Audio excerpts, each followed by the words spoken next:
uncompromising wilderness of the Arctic Circle holds a unique fascination for many. It continues to draw tourists and visitors who marvel at its landscape and the creatures who make it their home. But persuading people to stay is much tougher. For years, Greenland has relied on professionals from overseas to provide most of its specialist health skills. Historically, we always have sold Greenland on the polar bears and beautiful landscapes, and this is really extremely rural. And the problem is that we have an extreme amount of short-term workforce. So nurses or doctors will come for 3, 4, 5 months at a time. And often it's because they want to experience the Arctic. But this is changing. A new staff rotation scheme will ensure Greenland has a continuous supply of valuable medical expertise from major hospitals in Denmark. These 3-month rolling replacements will also give urban medics new skills to cope with the challenges of working in remote areas. We need a certain kind of people. We need people who can be independent.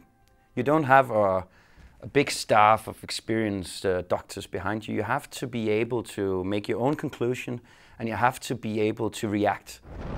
Greenland's recruitment strategy for attracting permanent health workers committed to staying in the country has a new focus. So now we changed it from the Arctic experience into the rural experience and the professional challenge and the personal challenge. At the main hospital serving North and East Iceland, the staff are well used to meeting the challenges and demands of its scattered community. But for nearly 2 decades, a lack of placement opportunities in rural areas has meant staff have struggled to recruit young doctors. Eyjolfur Thorkelson is a rural GP, but it wasn't easy fulfilling his ambition, and he spent many years in the nation's capital. In order to become a doctor, there's only one way in Iceland. You either have to emigrate or go to Reykjavik. But this too is about to change.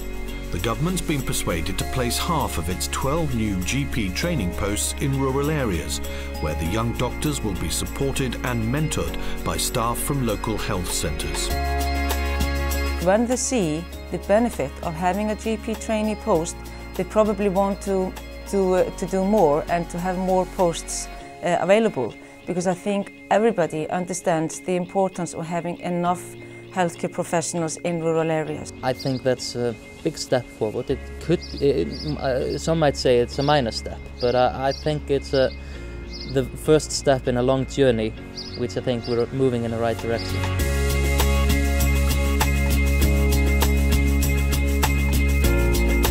These innovative solutions to the healthcare difficulties in Greenland and Iceland are the result of a unique EU project.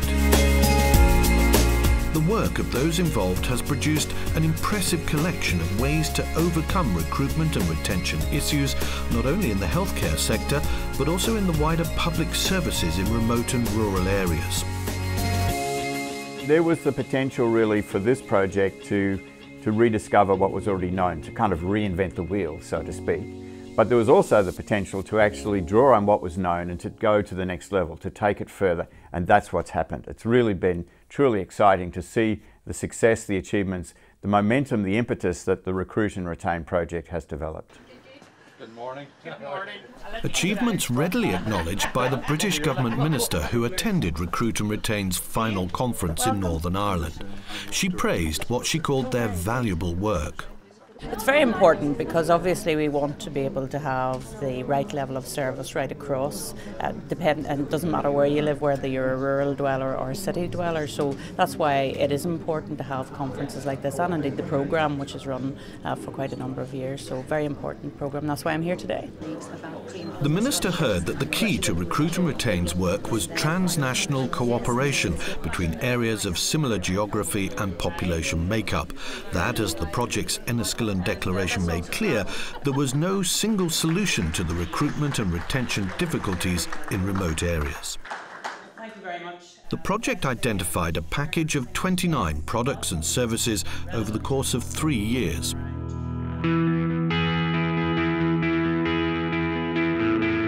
What we've seen is a huge production of solutions to the problems of recruitment and retention of professional workers in remote areas. And this has come in the form of products and services which have been piloted and worked on by the various partnership groups, and this is a very impressive collection. Probably unique in as much as it has come together at one time. For one organisation on its own to be able to produce work of this nature would be almost impossible. So the combination of 8 partners working in 8 countries has produced an incredible collection of integrated solutions. The work set in motion from the project's opening conference in the Western Isles augments a global programme carried out by the World Health Organization.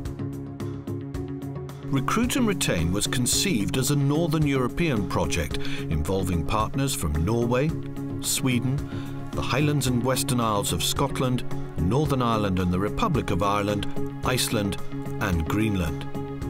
But Canada, recognising similar issues, also became a partner in the project. The challenges and the issues are very similar, and the climate is as well, of course. And then you have between jurisdictions the same kind of disconnects and the same kind of cultural differences and system differences to overcome from one province to another in Canada, just as you have from one country to another in Europe.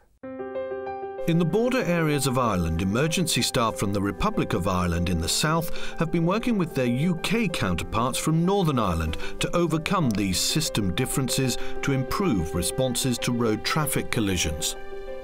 Hospitals in the Republic, through the Cooperation and Working Together partnership, are also collaborating with those in Northern Ireland to offer improved access to healthcare services for isolated populations, irrespective of territorial boundaries. It's a cross-border, transnational initiative that has had important implications for the Recruit and Retain project. One thing that we have found is that by bringing this critical mass together from 2 separate jurisdictions, when you bring them together, you have a better opportunity to attract the higher-end clinicians to come and work and live there. So it works in 2 ways. The public are actually getting access to a specialist that they wouldn't have ordinarily in their own Indigenous area, but the specialist is benefiting again by having more of a population base in order to practice his very important skills. But none of the Recruit and Retain solutions would have been arrived at without accurate research on which to base them. The resulting database has underpinned the development of the solutions and has made Recruit and Retain different from other projects. What we did was go back to the beginning and find the information, ask the current staff, previous staff, potential new staff, what are their issues, what's the things that draw them to rural areas, what would stop them from moving to a rural area, what would make them leave a rural area. We got over 5,000 responses to our questionnaires, which was, we believe, the biggest body of evidence in this information in Northern Europe, if not in the world. As well as the online questionnaires, surveys gathered information on the geography, demography and the training and education provision of partner countries. It was complex to conduct because there was the whole language, cultural barriers, and trying to find the questions that would actually make sense to people across those countries was interesting and challenging. And the survey itself was then backed up by a number of interviews which were also conducted, and those interviews were there to pick out a bit more what the people working at the front line actually thought about what might help their situation and others in terms of recruitment and retention. Imparting relevant and topical information to those considering a move away from urban areas is key to influencing recruitment. In Sweden, they've harnessed the global reach of the internet. The original point was to try to affect coincidence. We wanted to have somewhere where people could find jobs in rural areas through looking for fishing or hunting or whatever. And they should come and they could see that, oh, beyond the fishing, you can also be a nurse here, and you can get a lifestyle and you can get a job. Features covering hobbies and cultural events, videos and site links, plus an interactive map are all elements of a web tool that can be used on phones, tablets and computers to help brand a particular area. The problem is to find a lifestyle for a family and to find job for spouses and wives and interesting and good schools for the children. That's the kind of information that has been lacking, at least in Sweden, in the rural area. And not just in Sweden. In the islands and highlands of northern Scotland, recruiting efforts now include a broader focus on the support that may be required to help new workers settle into their new surroundings. As there's a lot more thinking around how people actually recruit, and even more into that social induction. It's moving on from people just wanting to come and work in the Western Isles, and then they get there, and if we don't wrap a package around them and have a comprehensive approach to helping them to settle in, then if you don't think about the family, you don't think about the partner, and you don't look beyond that initial post holder, then your chances of the person being there within 3 or 5 years, I think, are reduced.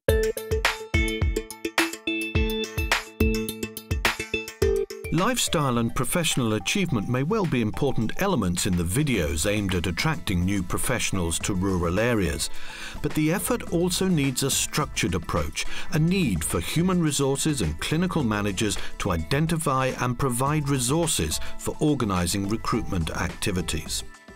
We did a lot of recruitment work, but there was no system and no structure and no dedicated personnel to work on these activities.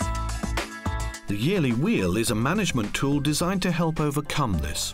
It's a system of identified activities throughout a year for various target groups. We see from the Recruit and Retain questionnaire that it's important to target students and young people, sow the seeds early and get them engaged in healthcare and interested in pursuing a career in healthcare.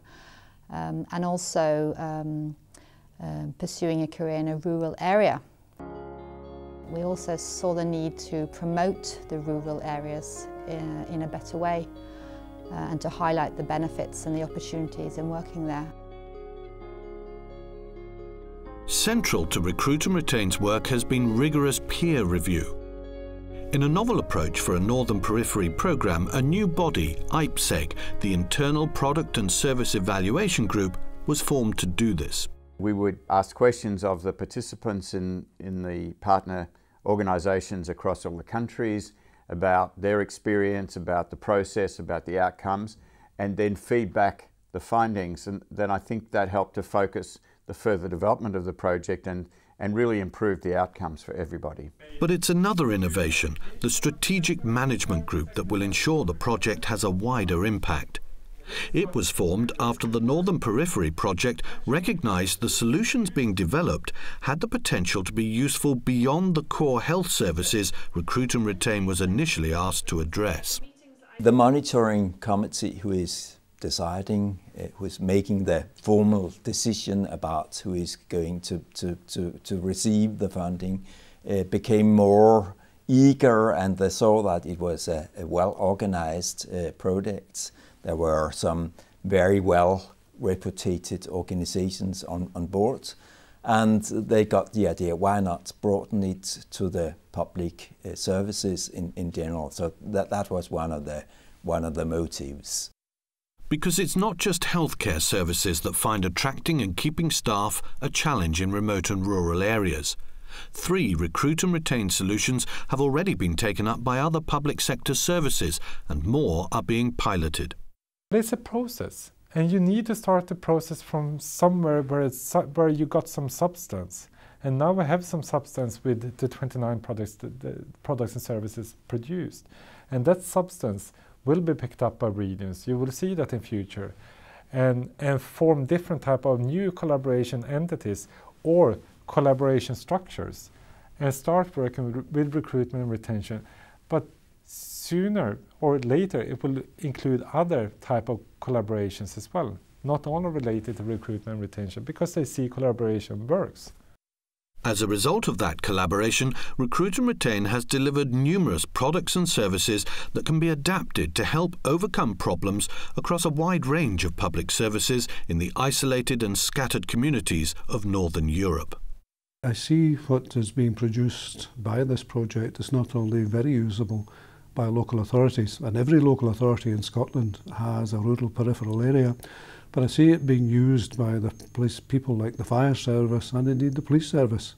That here are methodologies, particularly if you've now centralised the police forces in the mainland. Here is the methodology by which you can in fact attract and retain staff in the peripheral areas of Scotland. As their final conference came to a close in Enniskillen, Recruit and Retain was putting the finishing touches to a major new resource for managers and employers of public services in remote and rural areas. Its coordinated collection of interlinked solutions provide a unique one-stop package called the Recruit and Retain business model. The business model is the thing that's going to inform people. It's like a handbook, how to recruit and retain staff effectively in remote rural areas. It'll be you can take this as another organisation and say, this is what worked for us. If you want more information, come find it from us. We can give you all the products and services for you to implement in your organisations. The business model, when it's completed, will be available for anybody to make use of. That's a very important output of this project. There will be no cost involved in that. So this is open source and it's available. What it will be able to do is to give people a set of solutions which they can put into their own system, either completely or in part, to improve their recruitment and retention. And the next phase of this is the implementation. And that implementation is something which we hope, by demonstrating to people that this is something that can work, that they will use it properly. Over the course of its 3 years, Recruit and Retain has brought together leadership from across Northern Europe and beyond. It has delivered a package of initiatives and solutions that could make a big difference to the lives of millions, delivering better public services, fulfilling professional careers, and sustaining remote rural populations.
The solutions and services developed by the Recruit and Retain project are available to all interested parties in the business model document, which is free to download from the internet.